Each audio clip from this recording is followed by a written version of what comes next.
नमस्ते। आज हम एक ऐसी कहानी पर बात करने वाले हैं जिसे हम सब ने अपने घर के बड़ों से बचपन में कभी ना कभी जरूर सुना है। माँ गंगा की कहानी। हम अक्सर पवित्र नदियों को बस एक नदी मान लेते हैं, है ना? लेकिन क्या आपने कभी सोचा है कि स्वर्ग से धरती तक का गंगा जी का सफर कितना मुश्किल रहा होगा?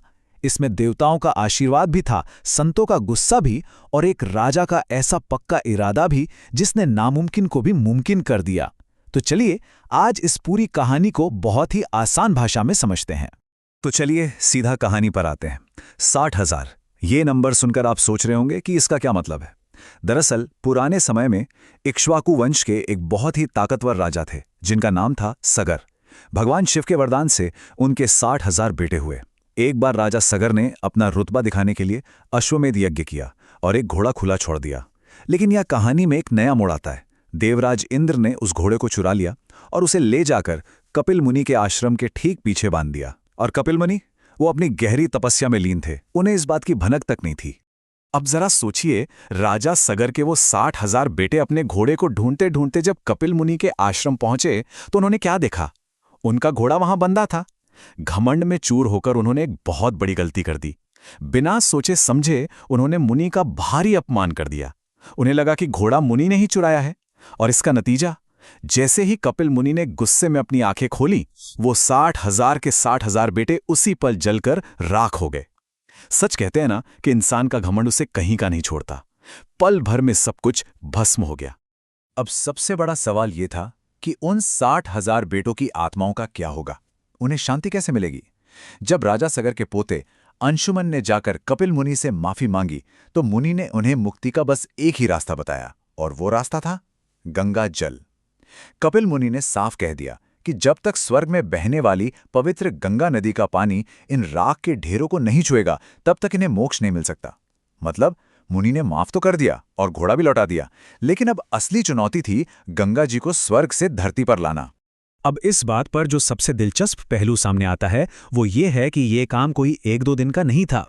ये कई पीढ़ियों का संघर्ष था। आप खुद देखिए, पहले राजा सगर ने तपस्या की पर उनकी उम्र पूरी हो गई। फिर उनके पोते अंशुमान ने सब कुछ छोड़कर जंगलों में तपस्या की, वो भी गुजर गए। फिर तीसरी पीढ़ी में उनके बेटे राजा दिलीप ने भी यही कोशिश की, लेकिन गंगा जी धरती पर नहीं आई। तीन तीन पीढ़ियां खप गईं। तब जाकर चौथी पीढ़ी में एंट्री होती है राजा भगीरथ की। उन्होंने मन में पक्की ठान ली कि चाहे जो हो जाए वो अपने पूर्वजों को मुक्ति दिलाकर ही रहेंगे।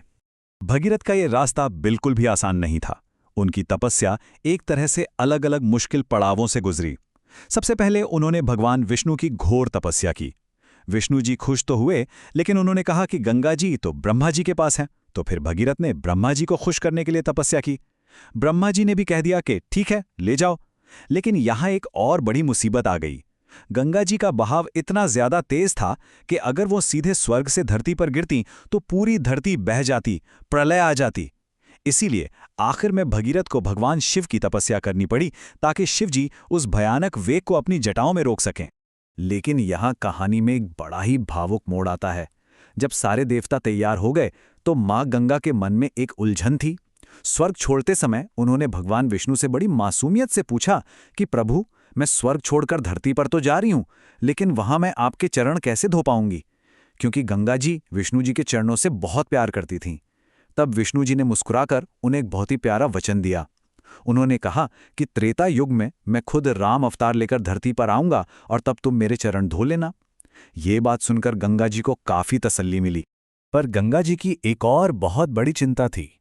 उन्होंने ब्रह्मा जी से पूछा कि जब धरती पर लाखों पापी लोग मेरे पानी में नहाकर अपने पाप धोएंगे तो मैं तो पूरी तरह मैली हो जाऊंगी। उस पाप के मैल को कौन साफ करेगा? ये बहुत ही जायज सवाल था, है ना? इस पर ब्रह्मा जी ने बहुत ही सुंदर जवाब दिया। उन्होंने कहा कि धरती पर ऐसे बहुत से सच्चे साधु संत हैं जिनका दिल एकदम साफ है। जब ऐसे पवित्र लोग तुम्हारे जल में डुबकी लगाएंगे तो उनकी सच्चाई और पुण्यों की ताकत से तुम्हारे अंदर का सारा मैल अपने आप धुल जाएगा। तो जब सारे सवालों के जवाब मिल गए तब आया वो ऐतिहासिक पल। स्वर्ग और धरती के बीच का फासला अब मिटने वाला था। गंगा जी ने स्वर्ग से छलांग लगा दी। जरा अपनी आंखें बंद करके उस नज़ारे के बारे में सोचिए। आसमान को चीरते हुए पानी की एक बहुत ही विशाल और तेज धार स्वर्ग से सीधे धरती की तरफ गिर रही है। उसका बहाव इतना भयंकर था कि सबको लग रहा था कि आज तो सब कुछ बह जाएगा। ये कोई मामूली घटना नहीं थी, ये सच में एक बहुत बड़ा चमत्कार था। और फिर वो तेज धार सीधे आकर गिरी भगवान भोलेनाथ की खुली जटाओं में। जिस दिन मां गंगा ने स्वर्ग से उतरकर भगवान शिव के बालों यानी जटाओं में प्रवेश किया, वो दिन था वैशाख महीने के शुक्ल पक्ष की सप्तमी। और आपको पता है, इसीलिए आज भी इस खास दिन को हम गंगा सप्तमी के नाम से बहुत ही श्रद्धा के साथ मनाते हैं। शिवजी ने गंगा के उस भयंकर तूफान को अपनी जटाओं में समेट लिया और हमारी धरती विनाश से बच गई। अब यहाँ सबसे जरूरी बात समझने वाली ये है कि गंगा जी धरती पर तो आ गईं, लेकिन वो शिव जी की घनी जटाओं में ही बुरी तरह उलझ गईं। ये जो 32 का नंबर है ना, ये कोई आम नंबर नहीं है। मां गंगा पूरे 32 दिनों तक भगवान शिव की जटाओं में गोल गोल घूमती रहीं, भटकती रहीं। उन्हें बाहर निकलने का कोई रास्ता ही नहीं मिल रहा था। इधर भगीरथ बेचारे परेशान। उन्होंने इतनी लंबी तपस्या की थी और अब उन्हें लगने लगा कि मंजिल बिल्कुल पास आकर भी कितनी दूर हो गई है। तब भगीरथ ने हाथ जोड़कर एक बार फिर भगवान शिव से प्रार्थना की। उनकी सच्ची विनती सुनकर शिव जी ने अपनी एक जटा खोल दी।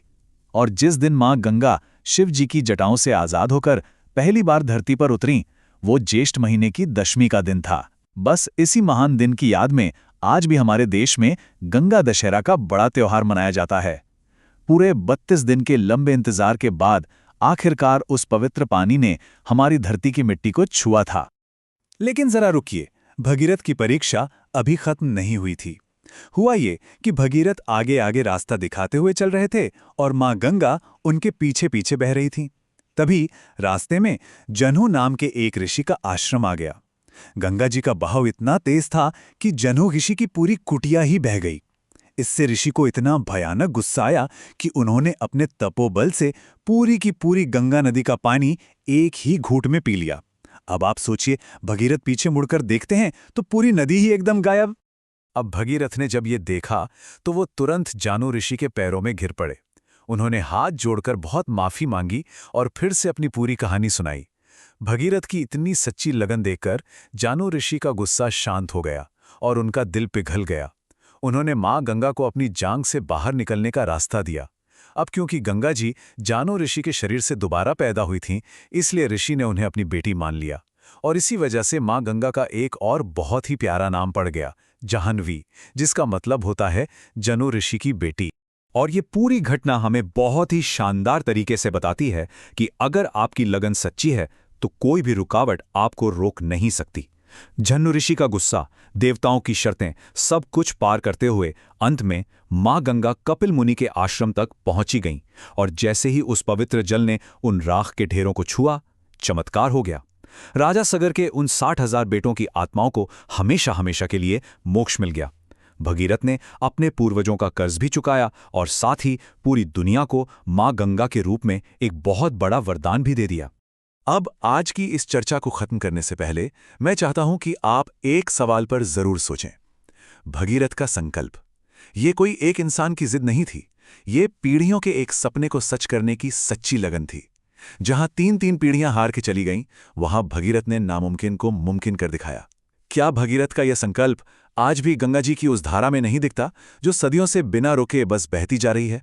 ये कहानी हमें सिखाती है कि मुसीबतें चाहे कितनी भी बड़ी क्यों ना हो, अगर हमारा इरादा पक्का है तो रास्ते खुद ब खुद बन जाते हैं। इस बात पर जरूर सोचिएगा। आज के इस सफर में मेरे साथ जुड़ने के लिए आपका बहुत बहुत धन्यवाद।